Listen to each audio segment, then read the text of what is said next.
Hi Messiah. Hello. Here is Boskida from Violent Solution. Zoom Solutions. Yes, we try to also. So we are here to speak about the new album, which is here, named Candlemass. And first of all, I would like you to present yourself for our readers. Tell us what is your band, what you are doing in, etc. So everything you like. My name is Messiah Colin. I'm the lead vocalist for Candlemass, and we just released the best album in the world. Great. So let's go speak about this new album. First of all, what is this album just called Candlemass? For a long time, Candlemass has been kind of an underground cult band, and now we are signed to a label that pretty big label called Nuclear Blast, and they are very enthusiastic about Candlemass and the record, and they made us a top priority. So we think it's time now to take Candlemass to the next level, and it was a good idea just to keep it simple, call it Candlemass, have a simple cover and a different cover from everybody else, and you know. Okay. Maybe take Candlemass to the next step now. Okay, great. I hope so.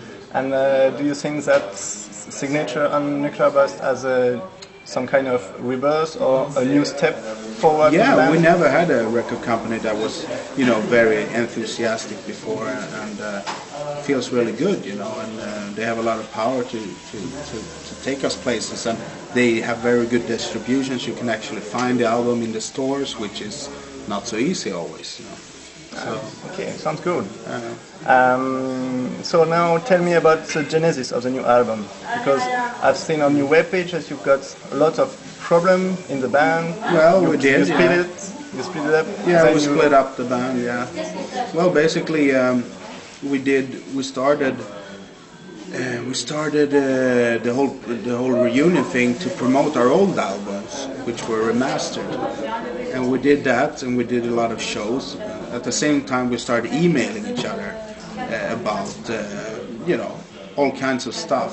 And in this band, everybody has different opinions about everything, and discussing over email was not a good idea. It broke up the band, you know. And so we started, after the reunion shows, to talk about a new album through email, and it just exploded. We couldn't agree on anything, on a cover or anything, logo, nothing, you know. So we just said, hey, we had these great reunion shows, let's just keep the band, let people remember us as a great live band who did great albums in the past, and leave it at that. So we did that, we split up the band. And then, like, you know, 3 months later or something, our rhythm guitarist Mappy Björkman got married, and we were all there in the wedding, in our suits and stuff.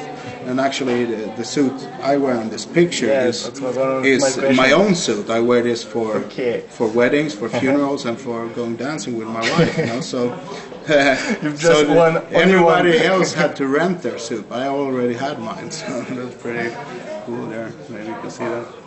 So yeah, and we were all at the wedding. We eating good food, dancing, drinking, having fun, and there was a band there playing, and we said, you know, we should go up and play a couple of songs for old time's sake. So we did, and everybody noticed that there is no bad vibe, there is no I don't like you, you don't like me, never has been in this band. It was just all these question marks that we had to solve, like cover, economics, sharing money, you know, all this kind of stuff. And so also Leif, who writes all the songs for Candlemass and the lyrics, he had been writing new songs when the band was split up. And Mappy had heard some, and they were talking about together maybe, you know, starting a new band, or maybe even calling it Candlemass and getting another singer. And I said, oh, not again, you know, they've done this before and it didn't work. And the old fans have, you know, been waiting such a long time to have a new album with the original lineup. So I said, I really have to sing on this new Candlemass album, if it's a Candlemass album, and I really want to. And we must do anything we can to, all the compromises we can to be able to make this. I always had the wrong attitude in the past was always my way or the highway. You know, if I didn't like something, I just said no, and we couldn't do it. And it doesn't really work well in a band. Only took me 20 years to realize that. You know, so now for this album, we sat down, we talked to each other, and I said, I want to have my image on stage, the monk clothes, you know, and I want the old logo. Leif said, I want a new cover that's fresh, that doesn't look like the things we've done in the past. I want different pictures for the album. So we sorted out all the stuff, you know. I said, I want everybody in this band, you know, to make the same amount of money, whatever we do, you know, stuff like that. So we sorted a lot of stuff out. And when we were done with that, we booked the studio, went into the studio, recorded the album in 10 days, and here you have it. So. And who produces? We have our sound engineer recording it, and he was also there mixing it. Then also we had a guy called Lennart Östlund. We recorded it at Polar Studios, where Led Zeppelin did their last album, and ABBA did a lot of their albums there, and a lot of famous bands record there. Alice Cooper, The Flipper, Ramones, a lot of bands. The sound is really powerful in this new album. What? The sound is really powerful. Yeah, very powerful. And the guy Lennart Östlund, he mic'd the drums for John Bonham in Led Zeppelin. He mic'd our drums, you know. So that was just amazing. We were like, great, you know. And they had all these great microphones there and preamps and tube, you know, everything. Even though we recorded it on hard disk and computer, it's all gone through a lot of tube amplifiers and good microphones and stuff like that. So. You were spoken about the remaster of the old albums. Yeah. Where will they be available through Nuclear Blast too? They are not through Nuclear Blast. That was before we signed with a label in Sweden, and they sell those albums. So you can get them. You know, not maybe everywhere, but if you can order them and stuff like that. Okay, cool. Yeah. And what is a new album about? There's some kind of concept inside, or no concept? Just you know, a lot of songs with different topics. You know, and the cool thing with this is that in the old days, you know, the songs we have, the lyrics were like, you know, Demon's Gate, and it's actually about it.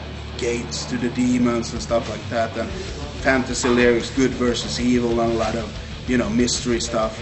But now you look at this song title, it's like, you know, witches. You would think that is about witches, but it's actually about being drunk and hungover, and, you know, and hallucinating and seeing witches. You're the last guy in a bar, you know, and you're totally drunk. And you see these witches around you, kind of, and you know, so it's just a good way to write about modern topics, but still it still fits with our image and the whole thing. And another one is Black Dwarf, the first song, which is about actually tabloids, you know, newspaper posters, newspapers just they're lying to you just to buy their newspaper. Like, so it will be like in Sweden we have this tabloid posters that put like, contact lenses will make you blind, you know, you have to read this, you know, you buy the thing in the paper and you read it and it says, well, if you don't